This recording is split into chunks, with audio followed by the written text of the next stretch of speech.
ഉത്തരമാറ്റിൻ്റെ വരാനിരിക്കുന്ന ഒരു അടിപൊളി എപ്പിസോഡിലേക്ക് സ്വാഗതം. അങ്ങനെ നമ്മളെ നയനയാണെങ്കിൽ പറയുന്നുണ്ട് കേട്ടോ, എല്ലാവരും ആദർശിനെ കുറ്റപ്പെടുത്തുമ്പോഴത്തേക്ക് നമ്മളെ നയനയാണെങ്കിൽ ആ സത്യം തുറന്ന് പറയുന്നുണ്ട്.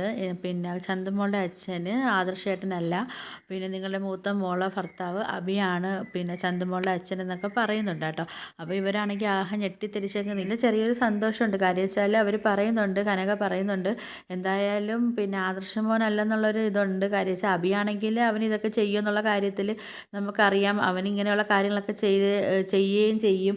അതുകൊണ്ട് നമുക്ക് അവൻ്റെ കാര്യം കേട്ടിട്ട് ഞങ്ങൾക്ക് ഞെട്ടലോ കാര്യങ്ങളോ ഒന്നും ഇല്ല എന്നൊക്കെ ഇങ്ങനെ പിന്നെ കനക പറയുകയാണേ. അപ്പം കനക പറയാണ്, എന്തായാലും ആദർശമോൻ അങ്ങനെ ചെയ്യത്തില്ല എന്ന് ഞങ്ങൾക്കൊരു ഉറപ്പുള്ളത് കൊണ്ടാണ് ഇതിൻ്റെ സത്യാവസ്ഥ തെളിയിക്കണമെന്നൊക്കെ ഞങ്ങൾ പറഞ്ഞുകൊണ്ട് നടന്നതെന്നൊക്കെ പറയുകയാണേ.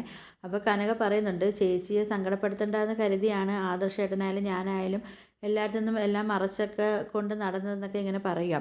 അപ്പം ചേച്ചിയെ എന്തായാലും വിഷമിപ്പിക്കണ്ടല്ലോ എന്നൊക്കെ പറയുകയാണ് കേട്ടോ. ആണെങ്കിൽ അച്ഛനും അമ്മയും ആദർശേട്ടനെ ഇങ്ങനെ കുറ്റപ്പെടുത്തുകയും ആദർശേട്ടൻ്റെ അടുത്ത് സംസാരിക്കാതെയൊക്കെ ഇരിക്കുകയൊക്കെ ചെയ്യുമ്പം അതൊക്കെ കാണുമ്പോൾ എനിക്ക് ഒട്ടും സഹിക്കാൻ പറ്റുന്നതില്ല. ഞാൻ എത്രയും വട്ടം പറഞ്ഞത് ആദർശേട്ടൻ അങ്ങനെ ചെയ്യത്തില്ലെന്ന് പറഞ്ഞിട്ടും അച്ഛനും അമ്മയും വീണ്ടും വീണ്ടും ആദർശേട്ടനെ കുറ്റപ്പെടുത്തുന്നത് കൊണ്ടാണ് ഞങ്ങളിപ്പോൾ ഈ സത്യം പറഞ്ഞതെന്ന് പറയുക നയന. നമ്മൾ നയനയാണെങ്കിൽ കനകയെടുത്ത് പറയുന്നുണ്ട്, എന്തായാലും ഇനിയിപ്പോൾ ഈ കാര്യം ചേച്ചി അറിയിക്കുകയൊന്നും വേണ്ടെന്ന് പറയുമ്പം നമ്മൾ കനക പറയുന്നുണ്ട്, എന്തായാലും ഈ കാര്യം മൂടിയൊക്കെ വെച്ചിരിക്കാം, പക്ഷേ എന്താ ചെയ്യാൻ, വെറും തെറ്റ് ചെയ്യാത്ത ആദർശനെ എല്ലാവരും കുറ്റപ്പെടുത്തുകയൊക്കെ ചെയ്യുമ്പോൾ നമുക്ക് എങ്ങനെ സഹിക്കാൻ പറ്റുമെന്നൊക്കെ ചോദിക്കുമ്പം നമ്മൾ നയന പറയുന്നുണ്ട്, പിന്നെ അത് ഇത്രയും നാൾ അച്ഛനും അമ്മയും എല്ലാവരും ആദർശനെ കുറ്റപ്പെടുത്തുമ്പോഴും ഞാനിത് കേട്ടിട്ട് സഹിച്ച് നിന്നില്ല, ഇനിയിപ്പോൾ അതേ കണക്കിന് നിൽക്കാം, അല്ലാതെ വേറെ വഴിയൊന്നും ഇല്ലല്ലോ എന്ന് പറയുക.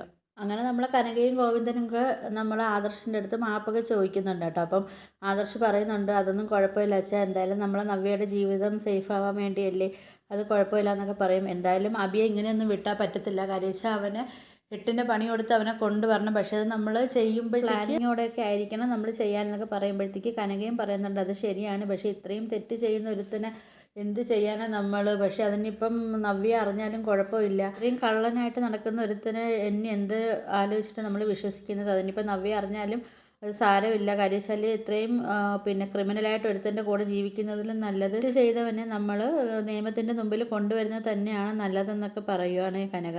അങ്ങനെ പിന്നെ നമ്മൾ ആദർശം നയനയും കൂടെ തിരിച്ച് അനന്തപുരിയിലേക്ക് പോകുന്നുണ്ട് കേട്ടോ. ചെല്ലുമ്പോഴത്തേക്കും നമ്മളെ നവ്യയാണെങ്കിൽ നയനെടുത്ത് ചുമ്മാ ഉടക്കാനും വെക്കാനൊക്കെ വരുന്നുണ്ട്. പക്ഷെ നയനയാണെങ്കിൽ അതൊന്നും ശ്രദ്ധിക്കാതെ തിരിച്ച് റൂമിലേക്ക് കയറി പോകുന്നുണ്ട്. അപ്പം നമ്മൾ നവ്യയുടെ വിവരങ്ങളൊക്കെ അറിയാൻ വേണ്ടി കനക നവ്യയെ വിളിക്കുന്നുണ്ട്. വിളിക്കുന്ന സമയത്ത് നമ്മൾ കനകയാണെങ്കിൽ നയനയ്ക്കൊക്കെ സപ്പോർട്ട് ചെയ്ത് സംസാരിക്കുന്ന സമയത്താണെങ്കിൽ നവ്യയുടെ അടുത്ത് പറയുന്നുണ്ട്, നീ നിൻ്റെ അനിയത്തിയെ മനസ്സിലാക്കണം, ചുമ്മാ അവളെക്കുറിച്ച് കുറ്റമൊന്നും പറയരുതെന്നൊക്കെ പറയുകയാണ് കേട്ടോ. അപ്പോൾ ആദർശിനെ കുറിച്ച് കുറ്റം പറയുമ്പോഴും നമ്മൾ കനകയ്ക്കാണെങ്കിൽ കേട്ടിട്ട് സഹിക്കാൻ പറ്റുന്നില്ല. അപ്പം നവ്യ അടുത്ത് പറയുന്നുണ്ട്, നീ ഒരു കനക നവ്യ അടുത്ത് പറയുന്നുണ്ട്, ഇനി ഒരിക്കലും നീ പിന്നെ ആദർശനെയോ നയനെയോ കുറിച്ച് നീ കുറ്റം പറയരുത്. കാര്യം വെച്ചാൽ അവരെ പിന്നെ എന്താണെന്ന് ഞങ്ങൾക്ക് ബോധ്യപ്പെട്ടിട്ടുണ്ട്, അവരുടെ സ്വഭാവവും കാര്യങ്ങളും എന്താണെന്ന് ഞങ്ങൾക്ക് ബോധ്യപ്പെട്ടിട്ടുണ്ട്. അതുകൊണ്ട് നീ ഇനി ഒരിക്കലും അവരെ കുറ്റപ്പെടുത്തുകയോ സംസാരിക്കുകയോ ചെയ്യരുത്, ആദർശനെ കുറ്റപ്പെടുത്തുകയും ചെയ്യരുത്, അത് ഞങ്ങൾക്കൊട്ടും സഹിക്കത്തില്ല എന്നൊക്കെ കനക നവ്യടുത്ത് പറയുക. അങ്ങനെ നമ്മൾ കനക പറയുന്നുണ്ട്, നീ വേണമെങ്കിൽ നിൻ്റെ ഭർത്താവിനെ കുറ്റപ്പെടുത്തിക്കോ, അല്ലാതെ ആദർശനെ കുറ്റപ്പെടുത്തരുത്. കാര്യം നിൻ്റെ ഭർത്താവിനെ കുറ്റപ്പെടുത്താനുള്ള യോഗ്യതയൊക്കെ അവനിക്കുണ്ട്,